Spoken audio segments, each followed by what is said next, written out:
Bajaj Pune grand टूरचा शेवटचा टप्पा 23 तारखेला सकाळी साधारण 12 वाजता सुरू होणार असून बालेवाडी स्टेडियममधून ही स्पर्धा सुरू होती व बालगंधर्व रंगमंदिर या ठिकाणी ती संपते. आजच्या दिवसामध्ये कोणते रस्ते सुरू राहतील, कोणते रस्ते बंद राहतील स्पर्धेसाठी, याच्याबद्दलची माहिती मी आणि माझे सहकारी आवडले देतो. बजाज पुणे ग्रँड टूरचा शेवटचा दिवस म्हणजे 23 जानेवारी या रोजी स्पर्धेची सुरुवात होणार आहे बालेवाडी स्टेडियममधून. तिथून सदानंद हॉटेल आणि सर्व्हिस रोडनी सुसखिंडीपर्यंत येणार आहे. याच्यानंतर पाषाण चौक, विद्यापीठ चौक आणि डावीकडे वळून ब्रेमेन चौकातून राजीव गांधी पुलावरून पिंपरी चिंचवड हद्दीमध्ये सायकल शर्यत जाणार आहे. पुन्हा पिंपरी चिंचवड हद्दीतून राजीव गांधी ब्रिजवरून विद्यापीठ चौक, Senapati Bapat road junction, law college road, Prabhat रोडनं सायकल शर्यत कर्वे रोडवरती येणार आहे. कर्वे रोडवरून उजवीकडे वळून मग नळ स्टॉप, कर्वे पुतळा, भेलके चौक इथून पौड रोडवरती जाणार आहे.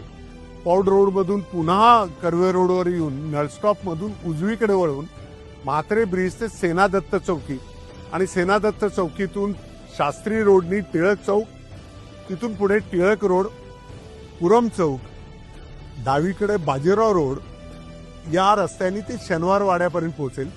शनिवार वाड्यापासून दगडूशेठ गणपती, राष्ट्रभूषण चौक आणि मग पुढे हिराबाग पर्यंत गेल्यानंतर मित्रमंडळ चौक, लक्ष्मीनारायण थिएटर, सेवन लव चौक, पॉवर हाऊस चौक, उजवीकडे वळून समर्थ पोलीस स्टेशनवरून मग doctor Babasaheb Ambedkar statue U turn घेऊन MG रोड आणि तिथून रेस कोर्सला पोहोचणार आहे. रेस कोर्सवरून Arjun road, war memorial, council hall, Sadhu Vaswani चौक मार्गे बोलाई चौक म्हणजे ज्या ठिकाणी बन गार्डन पोलीस स्टेशन आहे, त्याच्यानंतर सायकल शर्यत रास्ता पेठेत जाईल आणि गाडगीळ पुतळ्यापर्यंत पोहोचेल.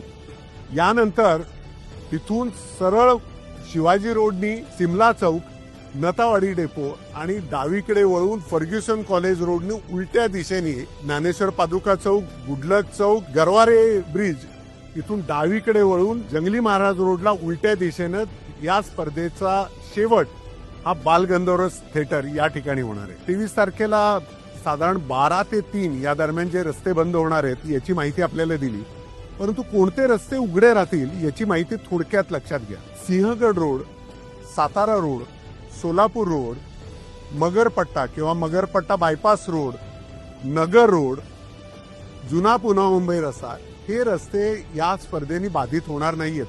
या रस्त्यांचा जर आपण वापर केला तर आपण शहराच्या एका ठिकाणावरून दुसऱ्या ठिकाणी पोहोचू शकणार आहे.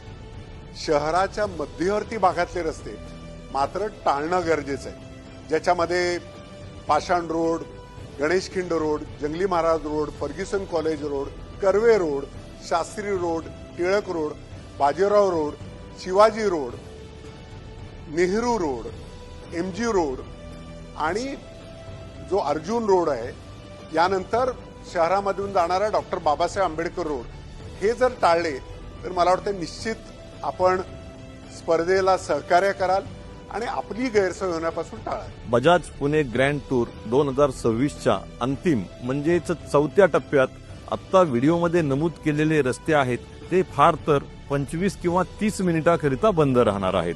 या काळामध्ये फक्त आपल्याला वाहनांना जाण्याकरिता मनाई करण्यात येत आहे, परंतु रेस पाहण्याकरिता पायी आपण या मार्गावर येऊ शकता. पुणे पोलिसांनी अशा पद्धतीने नियोजन केलेलं आहे की नागरिकांना जास्ती वेळ रस्त्यावरती थांबायला लागू नये. म्हणजे जशी जशी स्पर्धा पुढे पुढे जाईल तसे तत्काळ मागचे रस्ते खुलत जातील आणि स्पर्धा पोचायच्या आधी काही मिनिटं रोड्स क्लिअर होतील. नागरिकांना मार्ग, पर्यायी मार्ग याबाबत कोणतीही शंका असल्यास, अडचण असल्यास स्क्रीनवर दाखवलेल्या टोल फ्री क्रमांकावर आपण आमच्याशी संपर्क साधू शकता. त्याचप्रमाणे आपल्या परिसरामध्ये ही रेस किती वाजता येऊ शकेल याचा अंदाज येण्याकरिता एक लाईव्ह लिंक आम्ही व्हिडिओच्या कॅप्शनमध्ये देत आहोत. त्या लिंकवर जाऊन आपण स्पर्धेचं एक्झॅक्ट लोकेशन आत्ता काय आहे यालाही ट्रेक करू शकता. तरी आपल्या पुणे शहरात होत असलेल्या या ऐतिहासिक क्षणांचे साक्षीदार होण्याकरिता आपण जास्तीत जास्त संख्येनं ही स्पर्धा पाहण्याकरिता यावं.